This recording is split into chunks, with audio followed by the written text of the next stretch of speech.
Askreddit doctors and nurses of Reddit, what have been your why didn't you come in sooner moments? Homeless person that had to basically have their whole leg skin grafted because he sat around in the middle of winter letting his leg rot. It was already black and dead. I don't know what it's like to be homeless, so I can't judge, but he really seemed to have waited a significant amount of time to get that sorted. Edit, this was in Canada, so no issues with costs compared to you, sir. Not a nurse or doctor, but in 4th grade I sprained my ankle and it hurt really bad, but my parents wouldn't take me to the doctor. They thought I was faking, or that it was just a muscle pull. 3 weeks later they finally took me to the doctor, who said it was sprained, but it was too late now, and they couldn't do anything. Really obese women fell on the ground. Couldn't get up. Family couldn't get her up. So they fed and bathed her as she was on the floor for like an entire week. The only reason they called the ambulance was BC she passed out. Turns out she had a brain tumor. Not a doctor but a patient. I honestly don't know how long it was there for, but doctors say it's probably been there since I was born.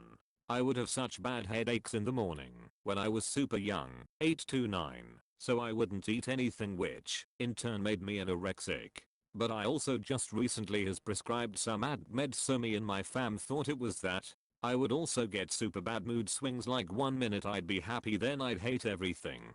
Fast forward 4 years later to 6th grade point, I would still get constant mind splitting migraines still, but this time it was to the point where I couldn't stand for very long, and in my house it was my job to get the dishes cleaned. Well, due to the fact that I couldn't stand, I would always complain to my parents that I can't stand and that something's wrong, like I might have a tumor.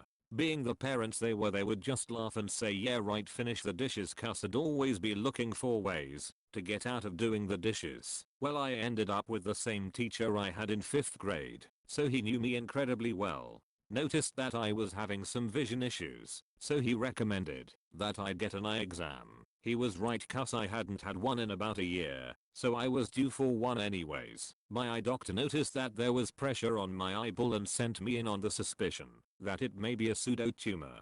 Had my first 2-hour MRI and results came back that it was in fact a brain tumor, right smack in the middle, mostly behind my left eye. After the first brain surgery they found that it was some sort of rare brain cancer, atypical neurocytoma, so I guess moral of the story is, don't miss your eye exams, people. Lol. 4 brain surgeries and 13 years later and I'm finally cancer free. Hoping it stays that way and I get good news at my checkup tomorrow, haha. We called him Half Face. This gentleman lived 4 years alone with cancer of the jaw that turned into necrotizing fasciitis. The infection and tissue destruction spread to the left side of the face and into his eye socket.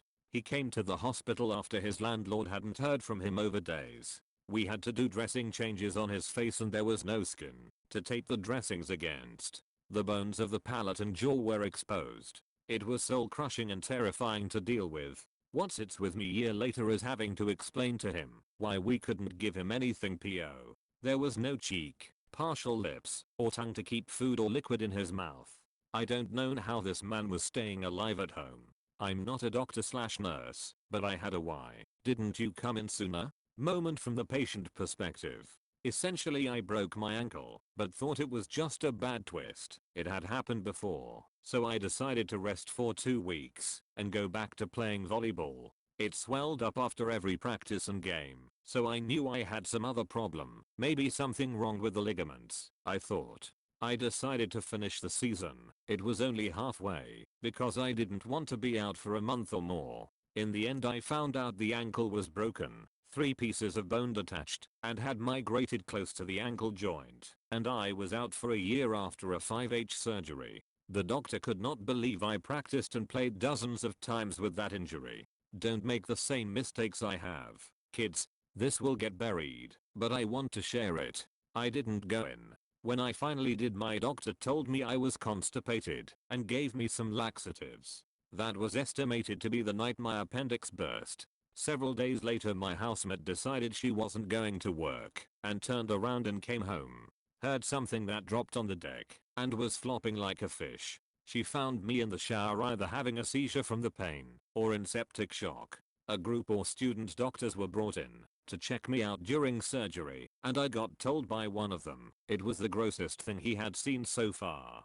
Get yourself checked out, don't just trust the pain will go away. Way too late to the game, but had a breast cancer patient come in, so late that the cancer had eaten all the way through her skin. On her breast was an open wound with dead tissue and pus, and almost her whole breast was hard to the touch. She had had the wound for over a year and had not gone to the screening that we offer all women here. Go to the screening, ladies, if they offer it where you live, and check your boobs every once in a while for lumps. And everyone, if you have a wound that doesn't heal, have it seen by a medical professional. I once saw a patient with chronic kidney failure.